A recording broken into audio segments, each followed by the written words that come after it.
Welcome, ladies and gentlemen, to our third episode of Richmond Ballet in Real Time. I'm thrilled and excited to welcome our third guest today, Mr. Ira White. Welcome to the show, Ira. Thank you for having me. We're so pleasure to be here. Thank you. We're so thrilled that you decided to spend some time in the Zoom Boom Boom room. I have a question for you. Not many of our audience members might know, but you recently dealt with your second pretty substantial injury. Can you tell us a little bit about that, and then what the process was like recovering and what you found to be most challenging about it? Yeah. So 2 years ago, I had my second meniscus tear on my left knee. So for that was a full meniscus tear. So they had to go and repair it all the way through instead of cutting out the cartilage. And for injuries like that, it's a longer recovery time. So that was about an 8-month recovery. So I was out for the whole season. I was only in for 2 shows that season, and then I was out for the rest of the season. And it was definitely something I wasn't really expecting, because I felt like that season I was really on my path of really being a full-time company dancer, and then that kind of took a back in my self-esteem a little bit, and I felt like it was more of an emotional recovery as well as a physical recovery. Yeah, I think so many people don't realize the emotional component that is also like, not only are you physically healing, but it's finding that power and confidence again inside. Exactly, because you have all that trajectory going forward, and then you have something like that, and you just feel like it either knocks you back or it just leaves you where you were, and you have to maintain and keep up and build that momentum back up for the following season, and to feel like you have a space in the company or within yourself, as being a dancer. So it was something that I had to get over and get through, but it was a good challenge, I have to say. Well, we're excited to have you back on the stage, healthy and dancing better than ever. Tell us, what was your first exposure to ballet? My very first exposure, very first exposure, was seeing the Nutcracker in 4th grade.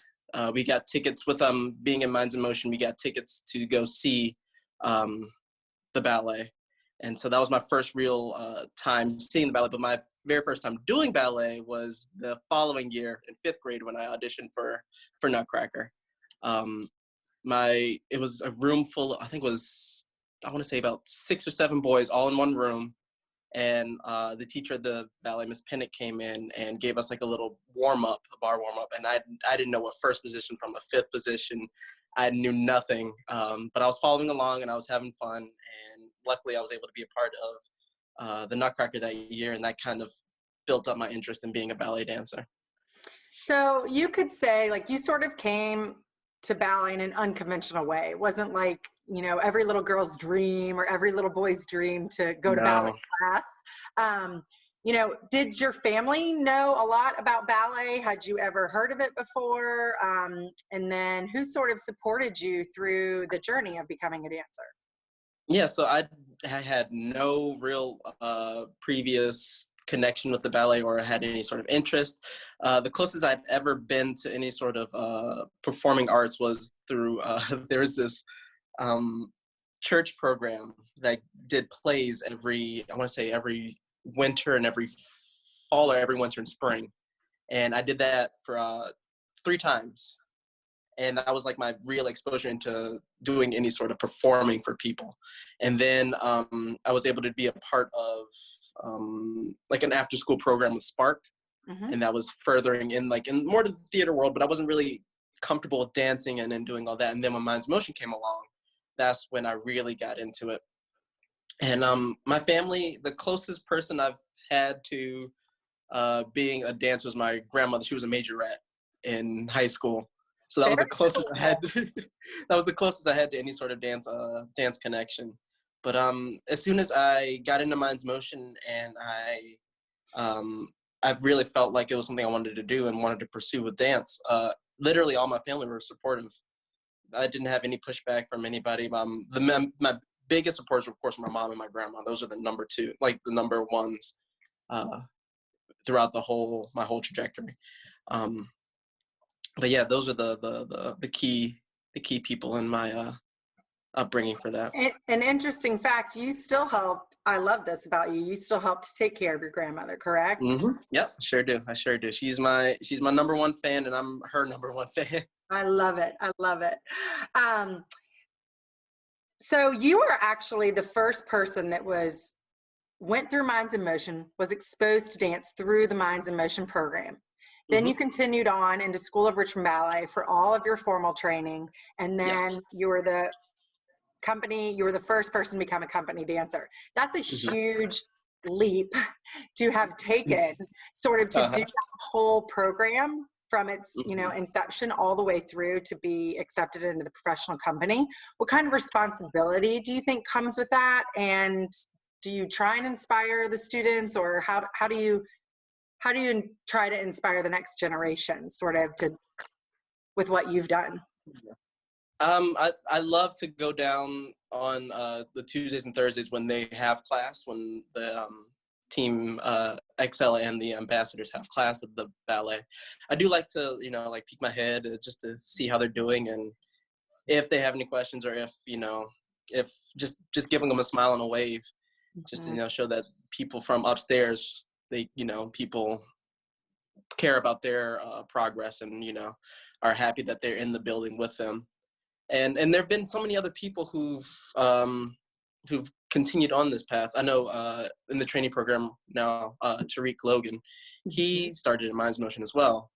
And so it's just, you see these kids, start as bright and, smiling fourth graders, and you see something in them, and you see them progress in the same, fashion that you did. I don't know, it feels special that you can still see that happening to this day. And at least I feel like me being there is kind of,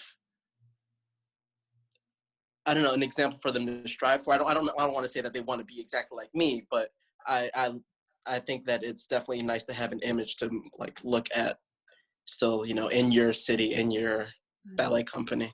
And what a beautiful image, if I might add, not just on the outside, but more importantly on the inside.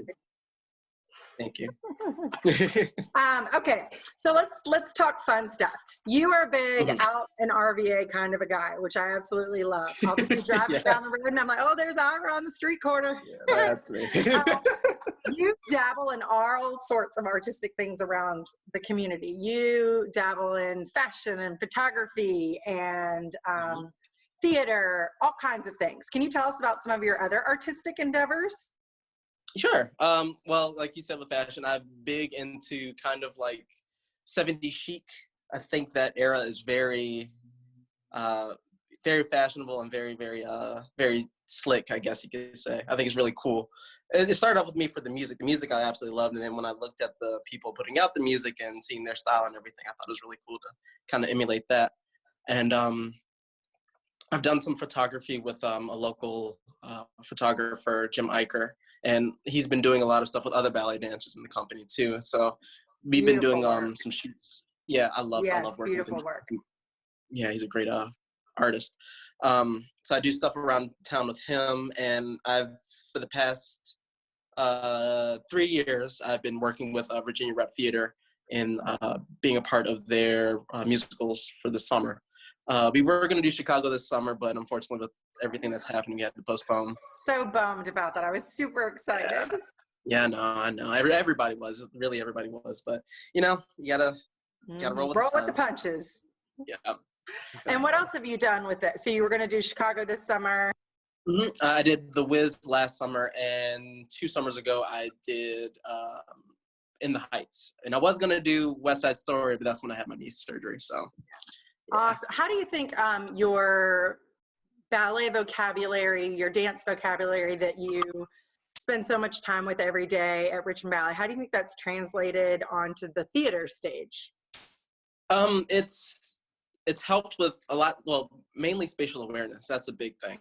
I feel like there are some people who are actors first and then have a dance background, and they have wonderful stage presence, and they understand where they need to be among other actors. But when it comes to dancing, I feel like I have an upper hand because I've been, so trained with working in core groups and and knowing about my body in its space and how much space I need to do this and that and whatever. That's been very helpful. Also just picking up choreography and picking up lines and things. Like, I feel like since my whole life I've been, trained to pick up on subtle nuances and small things here and there. I'm able to pick up on choreography and lines and any sort of dialogue that I have as an actor. Even with singing, like I could not sing at all. But just with going in and paying attention and see what other people are doing and seeing what the musical director is giving us and just picking up on those small things has been very helpful. Mm-hmm. I really love you in theatrical work, both at Virginia Rep, but even at Richmond Ballet, for example, in what I like to consider your breakout role. One of my favorite things we have here, that Mr. Ira White and Simone's Morse Pavon, you were absolutely stunning in that. Loved Thank you so much. I mean, every little nuance with your face, the audience could see, feel. It was beautiful. Thank you so much. Okay, I have one last question for you. We're going to spice it with a little bit of fun, so excuse me for that. Such an epic style. I want to hear a little bit about your style, Ira. What it is that it's like you have these like signature socks and you have this signature hairdo and you zhuzh it and hustle all the time. Tell us about your signature style. Well, again, I like to take influence from 70s culture. I love the color schemes. I love the hairstyles. I love accessorizing suits a lot. It's just fun to color coordinate and think about what could go with what, and I don't know. It's just a lot of fun. It's like a puzzle, and you're trying to make the most aesthetically pleasant looking puzzle. Who are some of your like style icons that you look up to? Give me like top 3. Okay, well, this isn't necessarily a style icon, but he's an artist who did a lot with African American culture in the 70s, and he did a lot of portraits of that. And his name is Barclay Hendricks. Okay. He has a lot of wonderful works that I like to take some inspiration from. It's funny. I kind of like got a big jolt of energy from when Bruno Mars came out with his album, his 24 Karat Magic album. There was something about him that really was a jolt to me, because I'd never seen him express himself that way. So I thought that was really cool, and that was fun to emulate a little bit. Let's see, who else? I don't know in particular. I just look up like 70s culture and just pick from there. Cool. Yeah. Okay. Well, now's the exciting time in our show, my favorite part of the show, when we're going to play a little game called the Petit Allegro round. It's kind of similar to the lightning round, but like you're on the clock. So here we go. Okay. Ready? Right. Classical or contemporary? Contemporary. Bucket list ballet? Ooh, the concert.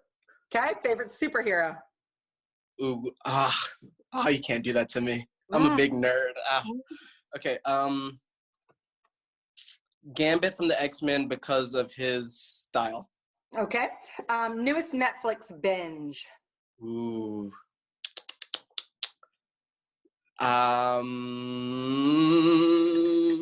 There's one that I haven't started yet, but I really want to. Ozark. Okay. Ooh, we just started. Good. Yeah, I need to get on that for this one. Favorite RVA restaurant. Ooh. Favorite RVA restaurant. Can I do bar? Okay, even better. Jasper.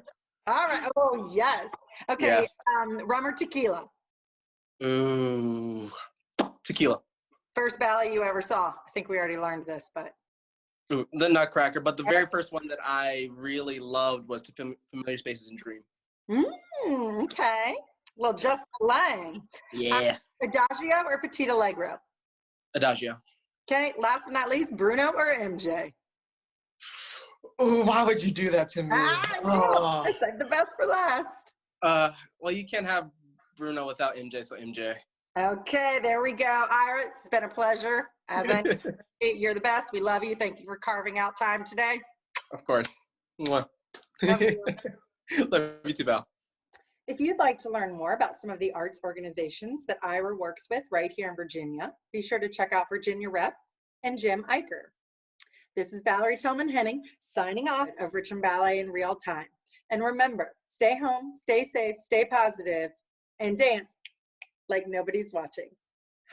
#unity and community, y'all.